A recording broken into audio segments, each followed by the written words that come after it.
Hello, everyone. Thank you for joining us. My name is Daryl Urbanski, your host as always. And today we are joined by Martin Holme, the VP and Head of M&A Integration Asia and LF Strategic Partnership at AP Moller Maersk.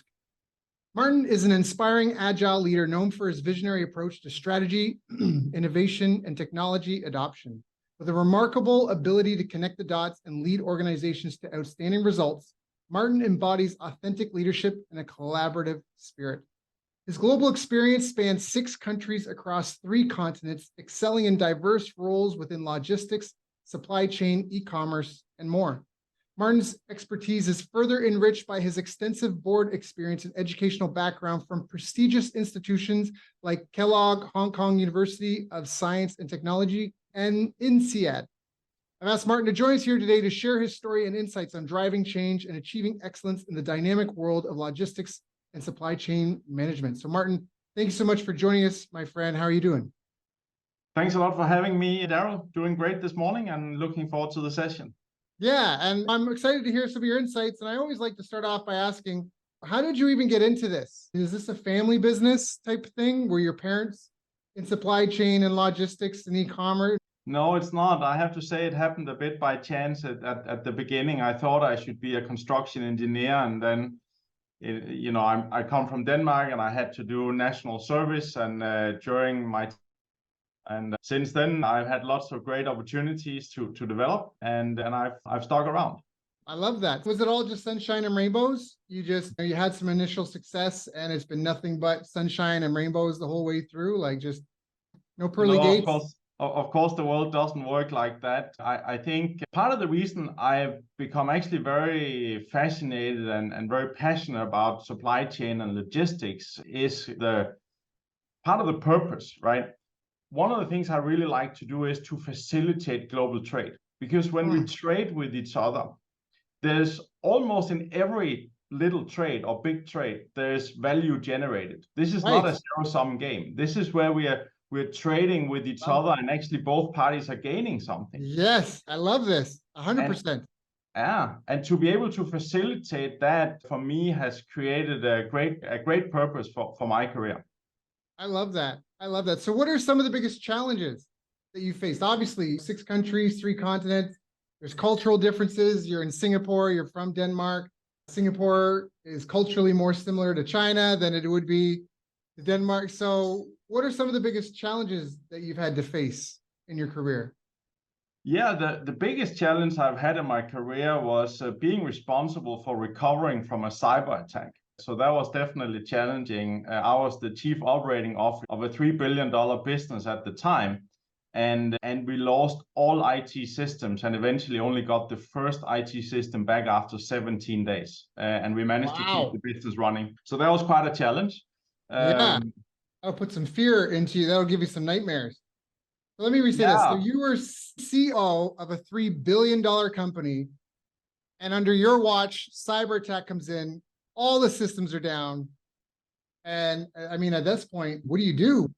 What would you recommend to someone that happens to? Yeah, it's all about relying on the organization. And I'm still amazed at how my colleagues at the time really stepped up and collaborated and pulled through. Because the only way to survive, if you will, in this situation is really to delegate out to the front line and harness every brain and every colleague to find creative solutions to keep the business running.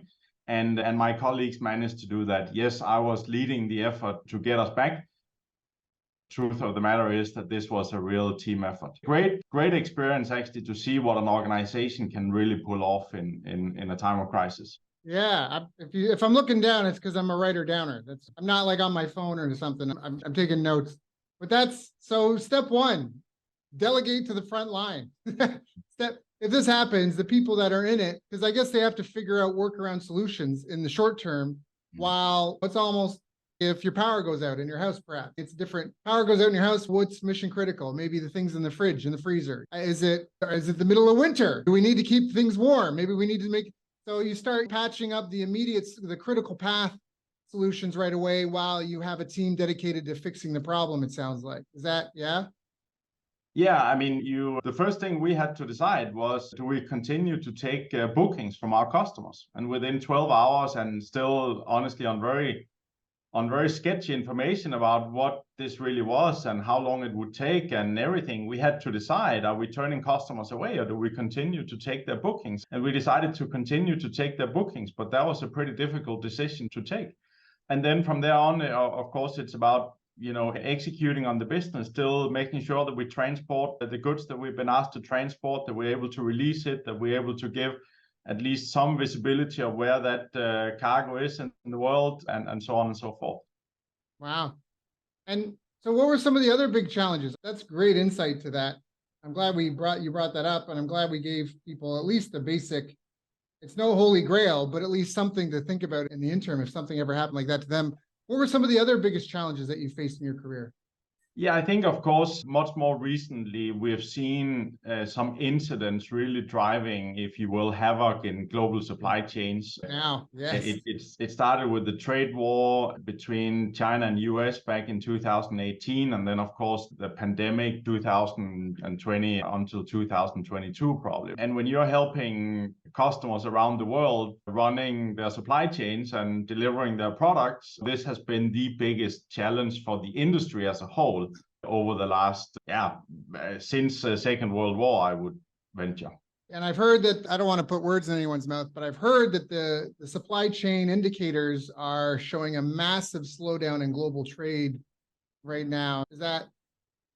No, that's actually not so accurate, Daryl. I know that volumes are significantly down right now, and you can say that's a big reduction in global, what it's showing in my opinion. What really happened was that during the pandemic, supply chains, there were many more disruptions, and so it took much longer time to get the product to where they needed to be in the world. And therefore, almost every company built in kind of buffer inventory. They had produced more, they had more in inventory, they had more on the way, ships were waiting, etc., etc. And what really happened is that now the disruptions in the supply chain have gone away. And that means that all that extra product that was somewhere in the supply chain, it all got delivered. And all of a sudden, almost every company actually had too much inventory because there was not so much inventory tied up in the supply chain anymore. And so they simply just stopped ordering for a little while they were working their way through the inventory. But if you look at consumer demand, yes, it's down a little bit compared to when it was at its peak, but it's not a significant reduction. And actually, if you look at trade balances between countries, you can also see that global trade is still continuing. Of course, there have been shifts to global trade. So where really it for a period was almost a one size fits all, and let's just produce everything in China. Of course, now supply chains have started to diversify in the name of resilience and also to become more sustainable. And that has changed the makeup of the supply chains. But actually, global trade is well alive and kicking. Yeah, I love that. And that was such a fantastic response to that question. While you're talking, and this is not anywhere, but is it called the bullwhip, the bullcrack, something like that? Is that the bullwhip effect? Sorry, one more time. The bullwhip effect. Can you explain what that is for the people that aren't, and maybe even me, but for the people that aren't super savvy about what it means? Yeah, so the bullwhip effect is one of the most well-known concepts within supply chain. And the pandemic has just created the biggest bullwhip probably in my lifetime, and I hope for a very long time, even beyond that. But what it means is that once you're unable to deliver to your customers, the typical reaction is that you order a little bit more than you would normally order. And your supplier getting an order, a bigger order than they usually get, they also order a little bit more. And often supply chains have maybe 5 or even 10 layers of suppliers through that value chain. And what happens is that every layer starts to order a little bit more. And eventually that builds up this huge inventory situation that we have also seen now in the pandemic. Gets followed by everybody all of a sudden having way too much inventory and stop ordering, and then the volumes fall. So you get this huge variation in terms of order sizes and volumes that are moving in the supply chain. And it's very often because you are struggling to pass out in the future. So that kind of increased demand signal at the front end of the supply chain creates a much bigger variation through the layers of the supply chain, and then it'll have to work its way back again after the. And that's the what you feel like we're in right now. That's part of it. Like we're in the, sort of the aftershocks of that. Yeah. Yeah. Yeah, right. we're clearly in the first very low part of the biggest end of the bullwhip, and I suspect that in 6 to 9 months we're going to see demand go up quite significantly again above historical averages, and then it's going to fall down below again, but less. So it's going to slowly come back to what would be a more normal variation over the coming couple of years. Probably it's going to take. I love that. That's such a good. I didn't intend to ask about that, but I feel so proud that I knew to bring that up. I was like, I even knew the terminology. I remember hearing about that because people were talking about that. I try to keep my fingers on the pulse of everything. But at the end of the day, the one thing that I think people can rely on is people got to eat. Kids got to be taught. Medical emergencies need to be tended to. People want to be kept safe from predatory people. So there's certain constants that are going to continue. If not, and so although like in terms of supply chain, we got this kind of wave effect that we're going through, the bullwhip effect you're mentioning, within the countries and the territories themselves, like people want to eat every day. So as far as what it means to a smaller, medium-sized business owner, how do they handle that? What are the I mean, because so I'm going off script a little bit here, but that's fine. You talk about diversifying supply chains in the name of resilience. I lived in Vietnam for 2.5 years. I was actually stuck there for most of the pandemic. And as far as I could tell, it was booming as far as manufacturing because it was almost like the new China. Can you speak to that a little bit? Where are the big developments happening? Yeah, so one of the things that are clearly happening in supply chains is that, as I said, demand doesn't change that much. Yeah, it may change within a 5 percentage point range, but that's not significant to cause a major change. But clearly, one of the things that the pandemic has taught us is that a single source supply chain is risky. Because for various reasons, that one origin or that one source of your product may shut down. It could be a pandemic, it could be a trade war where all of a sudden you get 20% extra import duty, or it could be something more simple like an earthquake or other things that really disrupt the supply chain. And so for quite a while, diversify sourcing and have more than one source of products. I think if you're very small, that's challenging. So if you're a startup, it might be very challenging to have several sources of your products. But as soon as you get enough scale, my clear recommendation is that you should get 2 sources of your products, and that's also then raw materials and components and so on, because it creates a much stronger resilience against these disruptions in the supply chain.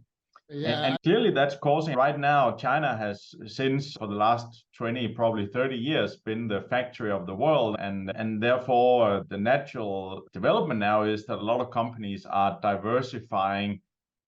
I wouldn't say out of China, but it's China plus one, because they're not leaving China. They're just not building additional capacity in China right now. And that additional capacity for production instead is being built in other countries, and some of the biggest ones developing right now. I mean, Vietnam is clearly taking a lot of that. Also, places like Indonesia, India, Cambodia are some of the countries in Asia. And then if you look at North America, for instance, it's Mexico. So there's a lot of production capacity being built in Mexico these years. And if you look at Europe, then it's typically Turkey and other places also closer to Europe that are being developed as alternative sources. Is there a theme for the different locations? Yeah. Yeah. What's coming out of Vietnam versus Indonesia versus? Yeah, so Vietnam has really taken on a lot of the technology. So North Vietnam now has a huge technology cluster where they're doing laptops and mobile phones and so on. I would say Indonesia, probably the biggest categories coming out of Indonesia would be shoes and garments still. And that is a traditional industry in Indonesia that I think is still the predominant one there. India is a sourcing country that is growing tremendously and actually across many categories. So the Indian government has had a strong policy of made in India. So if you, as a multinational company, if you want to be active in India, you have to have local production. And that means that local production has a very broad base across multiple industries. I love that. Yeah, I know that India is huge for a big pharma in the future. It's a massive market. And India is pumping out a ton. It's a huge supplier of medicine, essential medicines that we get all the time. Yeah, that's correct. What about Cambodia? Yeah, Cambodia is also a lot of footwear and garments is probably the biggest commodity. Cambodia is also growing strongly within the chemical industries and also within kind of ceramics. So if you're talking about toilets or bathroom furniture, those kind of things, also very strong growth in Cambodia these years. And so what about Mexico? I think this is immensely valuable. What about Mexico and Turkey? Yeah, I think Turkey has seen a strong growth in white goods, as an example, fridges and more simple electronics like TVs and stuff like that, but also a lot of garments, for instance, clothing, etc., etc. Mexico, again, is more broad-based. And Mexico actually is, rather than producing everything from scratch, Mexico has really become an assembly line. So it's everything from, again, electronics to cars to almost, again, lots and lots of products being now assembled in Mexico. And it has to do partly also with some of the tariffs. So obviously there is. Yeah, I know about that from Canada. We sell the US lumber and then buy it back as furniture. Yes. So the trade agreements are obviously driving that. If something is made in Mexico, the import duty is significantly lower. And rather than then producing everything from scratch in Mexico, what typically happens in some of these scenarios is that these countries become assembly lines. So you ship semi-finished product into that country, in this case, Mexico, and then you do the final assembly in Mexico, and then it's a made in Mexico product, and there'll be different import duties applying, as an example. Yeah, that's really powerful. I missed part. You said something, I just got more broad-based in Mexico and then assembly line, but you said it was more, or sorry, Turkey. You said TVs, simple electronics, clothes. Did you say writing goods? White goods. So fridges, freeze machines, dryers. Oh, like appliances. Yeah. Ah, okay, good. Got it. Yeah, okay. Now, for and I someone think, Daryl, maybe I can just build on this, because I think really as an SME, one of the things that is very valuable to understand is some of these free trade agreements, because this is a way to become super attractive for customers. Is if you're set up in the right country, or if you understand the free trade agreements correctly, you can really become a very competitive. So even if you're much smaller, and even if your production cost is perhaps higher than some of your bigger competitors, if you have an advantage in terms of the trade agreements, then you can become much more competitive and punch above your weight. I love that. I actually put that down. So this is very personal, but my wife and I are getting, this is totally personal. So my wife and I are getting very heavily involved in dragon fruit farming. And so for people like that, where there's a local market, but there's also exporting market, it sounds like you touched on that. You need to understand the trade agreements, it sounds like, for that, right? Mostly. Yes. Yeah. Yes. Understand the countries that have more favorable import duties or trade agreements with the country where you're producing, and then target primarily those markets. Your product will typically be 15-20% cheaper in that country compared to in another country that doesn't have a free trade agreement. Of course, tariffs are at very different levels. It depends on what kind of product you're producing. Typically tariffs on, it's just very different for different product groups, whether it's food or medicine, or import tariffs on medicine, as an example, are typically very low, because every country wants to have the best medicines for their countries. And unless they have a medical industry themselves that they want to protect, then typically those duties are pretty low. But of course, in other categories, import duties can be pretty high. Clothing, shoes, those kind of things, typically a much higher import duty, because they want to produce, or they want to protect local industries. And also that's typically the same actually around food. Farmers are typically being have a relatively high level of protection by their governments, and that the way that is done is really by having import duties and taxes on foodstuff coming in from other countries. Got it, And okay. this has to do with countries wanting to. This is seen as strategic to be able to feed your own people, as an example. So you want to make sure that you protect an industry that can feed your own people. And typically, when you have these more called a strategic industry, then you'll see that those strategic industries are being protected more so than other industries. Right. I love this. This is really powerful because we've seen a lot happen. If you want to talk about farming in general, what's happened in the Netherlands, Canada, and the US are both forcing farmers to reduce nitrogen or fertilizer usage and that. And so it's interesting to see how things are progressing. So this is because I was about to ask, what would you recommend? Because one of the ways it's not only just supply chain resilience, but I think for a lot of companies, finding ways to do business outside your home country is also a form of resilience, especially if the future is potentially shaky, right? Can you speak to that a little bit? You talked a bit about understanding the trade agreements. What about in terms of getting your goods delivered intact on, yeah. Yeah, so I think in terms of driving resilience, obviously you don't want to be dependent on one supplier or one country, and you don't want to be dependent on one country. You want to be more spread as you can be. Of course, it depends on the size of your company. Right. You can't spread it too thin either. That doesn't work. That becomes ineffective. But actually doing business overseas is relatively easy, and it's much easier than most people think. I can definitely recommend you to go online and search up. You can learn a lot online about how to do this. And there are different ways of doing it. You can make a contract directly with a customer in another country, where actually you are responsible as a supplier for delivering the product to them.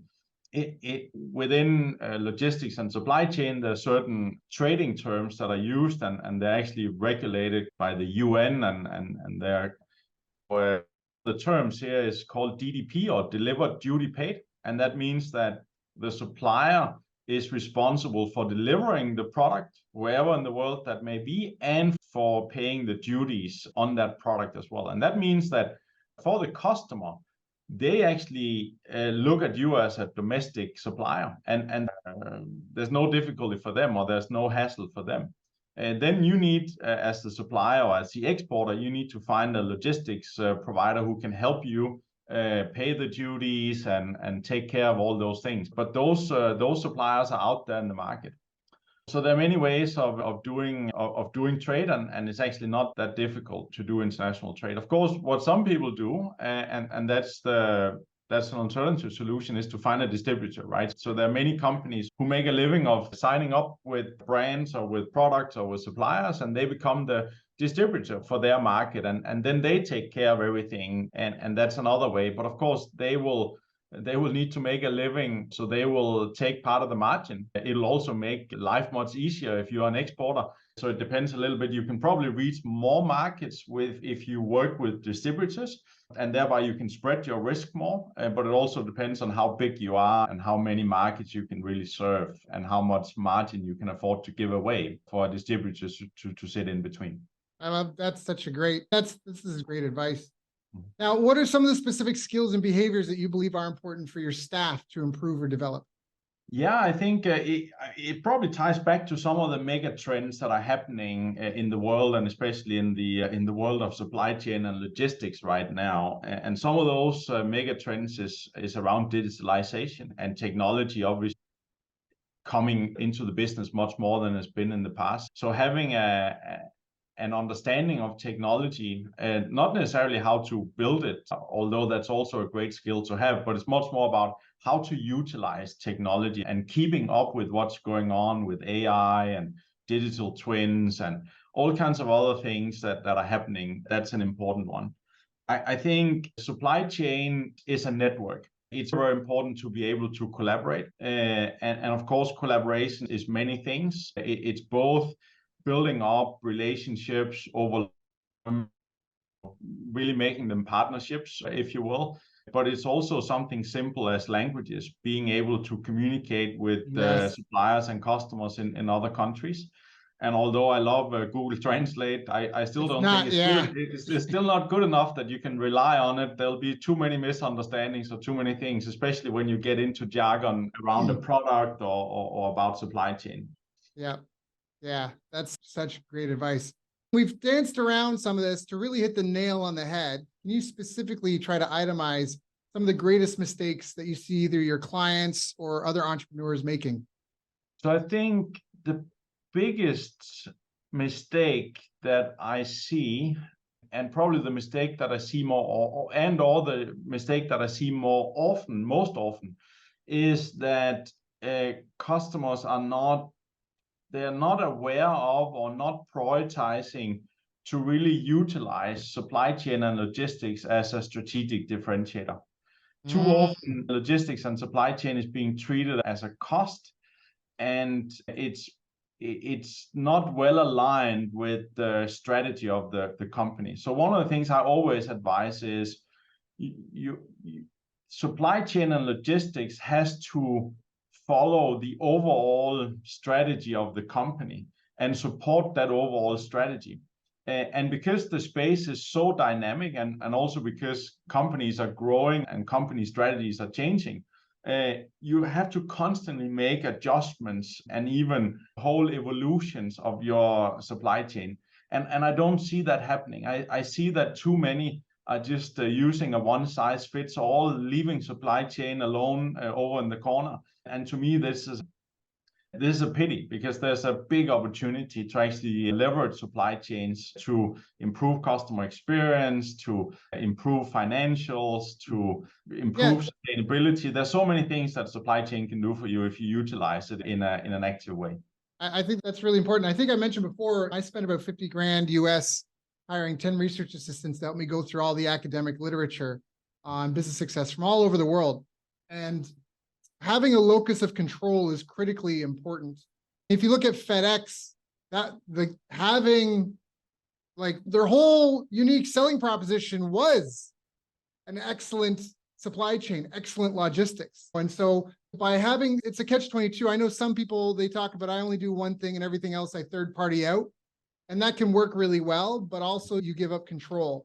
And sometimes in the case of, we talked about China, some people may feel that your manufacturer, your third-party partners may not respect your NDAs, right? So there's catch-22, whereas if you bring it in-house, you really, capacity utilization was one of the most important factors in terms of money management. And capacity utilization is everything from making sure your staff show up on time, they show up ready to work, that they're well-fueled and engaged all day. If they're in a dark room, hunched over like desks and cubicles, they're not going to be as productive, and even just morale is not going to be as good as it could as if you had a brightly colored, nicely lit, brightly colored, fresh air, ergonomic chairs. It's small details in this thing. And I think that people don't also fail to realize just how competitive the world is, and that it's a game in some ways of inches. Once you're in a market, it's the little details. You have to obsess about marginal gains on the small things against your competitors. And so just-in-time delivery, just-in-time manufacturing was a huge advantage in the past. Maybe can you speak to that? Has that changed? Talking about this bullwhip, the bullwhip effect, has that impacted just-in-time in a big way? It has definitely impacted just in time. And I think for a period of time, it turned to a just in case type of supply chain. So actually everybody built up buffers everywhere just in case. And honestly, that's equally wrong. And it's back to my point that you cannot think of supply chain as one size fits all. What is my company strategy? And then you have to set everything up from that. And there will be some companies for whom supply chain is not important for the success of the company. And if that is the case, I definitely fully recommend that you find a partner and you outsource the whole thing. Let that partner take care of it, make it simple, don't spend time on it, and so on. But if you come to the conclusion that supply chain is actually important for you in the game of inches, for you to win, then you have to lean in, and then you have to start really looking at that supply chain. I typically, through my many years of working with customers on optimizing their supply chains, I've found that there are typically 10 supply chain parameters that you want to look at. You shouldn't drive all 10 because that's almost never relevant for your business. But I give you some examples. So you got to consider, what should be the speed of my supply chain? Do I need to move stuff really fast? So if you're an innovative company that is winning against your competition by bringing the newest innovation on the market first, then you need to have a very fast supply chain. Now, and another one is sustainability, right? What is your need for sustainability in your supply chain? And you need to set up your supply chain for that. Of course, there's always cost is always a factor for almost every company. Of course, you may be, if you're really that innovative company that just brings the newest thing to the market and is all about new features and the latest innovation, you may actually choose to have a more costly supply chain because that's still what makes you win. But if you are in trading in black socks and white t-shirts, you gotta be very lean on your supply chain and make sure that you have a super low cost supply chain. Right. And as I said, there is probably 10 of these. Happy to list them out if you'd like, but yeah. So let me share what they are in my experience. It's speed, as I said. It's sustainability. It's cost. It's reliability of the supply chain. And closely linked, but not the same, is the agility of the supply chain. How fast can you pivot? How fast can you change? How late can you wait by making decisions? It's the customer experience or the stakeholder experience. It's not always a customer, but what is the experience you get from the supply chain? Is it easy or is it a lot of work, difficult to work with? There's compliance. So we talked before about trade agreements and there are many other things that you need to be compliant with. So that's an important factor to consider, at least in some product groups. There's safety and there's security. Those would, for me, be the 10 parameters of the supply chain that you need to look at. And then you need to, my recommendation is almost list out those 10 supply chain parameters, score them from 1 to 10 in terms of how important are they for the success of your company. And then try next after to score what is actually the performance you have in your current supply chain. And then pick out 2 to 3 of the parameters and decide that for the next 6 months, I'm going to work on these 2 to 3 parameters to really close the gap between where I would like to be or where my business would be most successful and where I am today. Once you're done with that, do the same thing again. Probably the world has changed, and you pick another 2 to 3 parameters and you work on them for the next 6 months. It's a continuous improvement loop, and you'll never finish. Yeah, I love that. And especially because of the fact that there's a great book called The Theory of, what is it? Goal. And it's about the theory of constraints. Yes. And so it doesn't matter if your capacity, if you have a 4-step process and your capacity, just easy example, you have a 4-step process and the capacity is a level of 10 for all of them, but the third one is a level of 2, increasing the capacity of the other 3 at all will not change anything because your choke point is at a level of 3.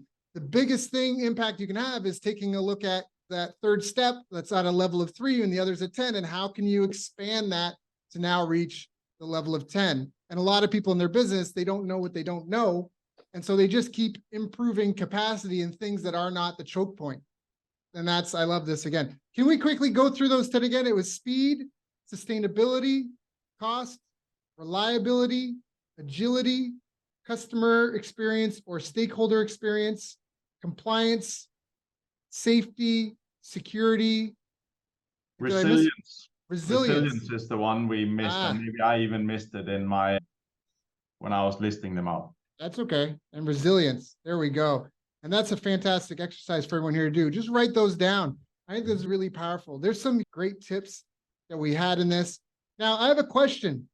Not everyone gets to be COO of a $3 billion company. What are some of the habits that you feel have helped you most on your path to success? Daily, weekly, monthly, just habits.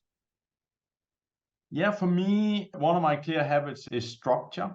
So I work very structured. Every Monday morning, I start off looking at my calendar for the next 2 to 3 weeks. I look at what's in my calendar. I delegate stuff. I put in stuff that is missing. I make sure that I'm spending my time over the next 2 to 3 weeks, things that are important to deliver the outcome that is necessary. Mm. Another thing that has helped my success is clearly leadership. So I have worked across almost every function of the company, except for technology and legal, but I've been in operations, I've been in sales, I've been in customer service, I've been in human resources, I've been in finance, you name it, almost I've been there. And that means I'm not an expert in all of these fields. But what I've done is I have thrived and I have performed about building up a team, motivating that team, getting the team to work as a team, I think is another big part of my success. That's great. I love that. So I want to be respectful of your time. I know we're approaching the end. I have a couple questions. One is, what are some of the future trends? What do you see that you already mentioned, like technology, like AI? What trends, what are you keeping your eye on over the next kind of 3, 5, 10 years that you think a small and medium-sized business owner needs to be paying close attention to?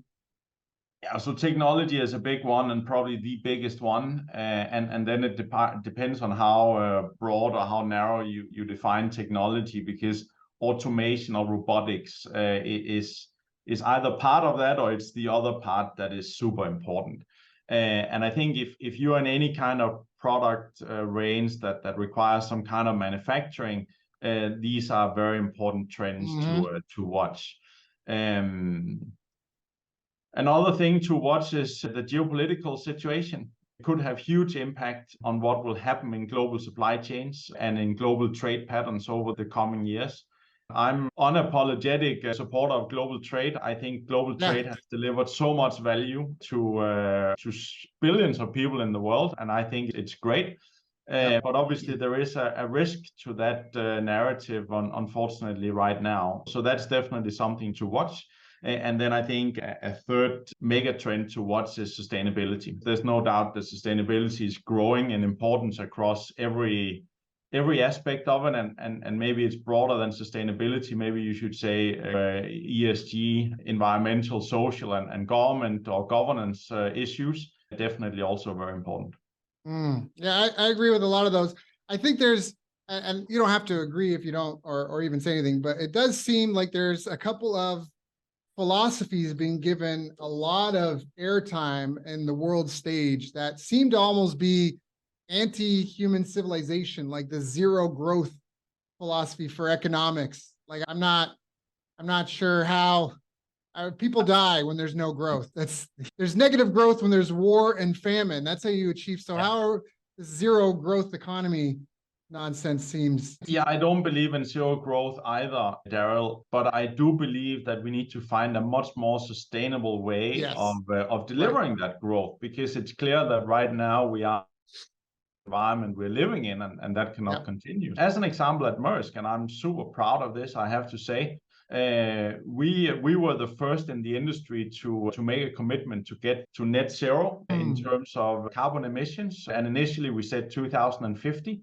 And we have actually now upped the bar, and we're now saying 2040. And that's extremely challenging. The shipping and logistics industry is one of these very hard to abate industries, but we're making great progress. We've invested a lot of money in research and development, and actually in September, so just a few months ago, we were able to launch the first carbon neutral container ship in the world.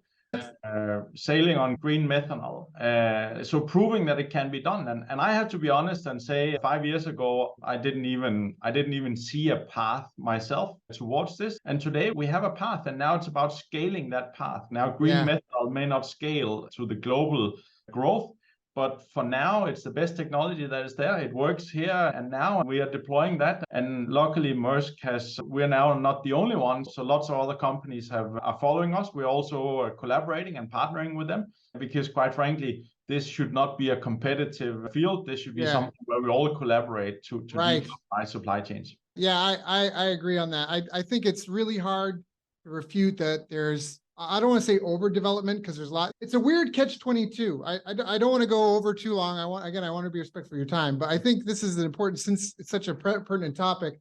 It's clear that things like 12 years ago, I went to Thailand for a holiday, and I rode a speedboat for 2 hours away from civilization to get this remote island. I'm snorkeling with Nemo and his friends, having the time of my life. And all of a sudden we find ourselves in a garbage patch. You know what I mean? Floating in the water. There's things like that are just undeniable. The landfills, this is undeniable. But we also have to be careful because there are people, not everyone in the world has good intentions. And there's lots of people that are willing to use good intentions. Like the best victim for a psychopath is a genuinely good person, because a genuinely good person will not think another person could be a complete psychopath. And the psychopath will weaponize their kindness and generosity. So we have to move forward, like you say, into a sustainable future, watching out for Trojan horses that are put into that agenda. And I think that's a really important thing to just put on people's radar there. And I also think you talked about geopolitics. This is my own personal opinion. But I think if people talked more about outcomes versus tribalism, that could solve so much of this. Some things maybe are difficult, like Israel, Palestine, borders, things. But if people can still focus on the outcome, there's been so much divisiveness in the world these days. And I think a lot of it is like us versus them, tribalism mentality versus what's the goal for us as a species? Where do we want to be? Where do we want to head? And if we can all agree on that stuff, I think some of those lines in the sand would dissolve, so to speak. But I believe I'm a very strong believer in global trade and the value that is bringing to people and how it's improving the lives of billions of people, right? A couple of examples. I think there's probably not a single human being in the world who is able to independently produce the work tool that is today the most important work tool for human being, namely the mobile phone. There is simply not a single individual in the entire world who from scratch can build a mobile phone. And yet the amount of productivity that has given to us as a species is unbelievable, right? Yes. And just a few hundred, huge part of the population were tied up in basically gathering or producing food for themselves or for others. And of course, we still consume the same amount of food we did back then, and it's probably even better food. It is better quality food and more varied food than it was back then. More secure. And today, we can pay for that food with a relatively small amount of the income that we're generating. And meanwhile, we can specialize, right? So people can specialize in becoming doctors. And then those of us who have not chosen to become doctors, we can go to the doctor and get help and get advice. And so there's a huge improvement in the quality of life. Of course, we need to do that in a sustainable way. And we also need to do it in a way whereby the gains are shared in a reasonable way, in a fair way. But we certainly shouldn't stop trading with each other. That, at least to me, would be devastating and would be impacting the quality of life for billions of people. Yeah, I agree. I don't think there was a political debate about indoor toilets. Indoor plumbing. There is no, the flies are our friends. There was no protest. The flies are our friends. Everyone agreed that having a nice toilet is a nice thing. And as you mentioned, nowadays, a lot of that's coming from Cambodia, it sounds like, right? So together, they say if you want to walk fast, walk alone. If you want to go far, walk together. And I think that's a great concept to talk about world trade. Martin, this has been a great interview. I've got pages of notes. Is there anything I haven't asked you that I should have asked you? Let me just look through my notes, Daryl. I did prepare a few things, and I think actually we've talked about all of them. Yeah, we've been through it all, Daryl, at least at a high level. So I think we're good. Good. Now, if people want to reach out, if they have questions or they want to reach out and get in touch, what's one of the best ways for them to communicate with you? Probably the best place to find me is on LinkedIn. Just look me up, Martin Holme, working at Maersk. I'm sure you'll find me, and I'll be happy to engage with you there. Sounds like a plan. So go on LinkedIn and look him up. Martin, Martin, Holme, Holme. And you know it's got the right guy if he's based in Singapore and working at Maersk. Martin, thank you so much for joining us, my friend. It has been an honor and a pleasure knowing that you've got your own teams, your own community, your own family to take care of. Beautiful photo in the background, by the way. Thank you for coming and sharing with me and mine so we can all walk together into the future and do a little bit better. Thanks again for having me, and thanks for shining a spotlight on supply chains.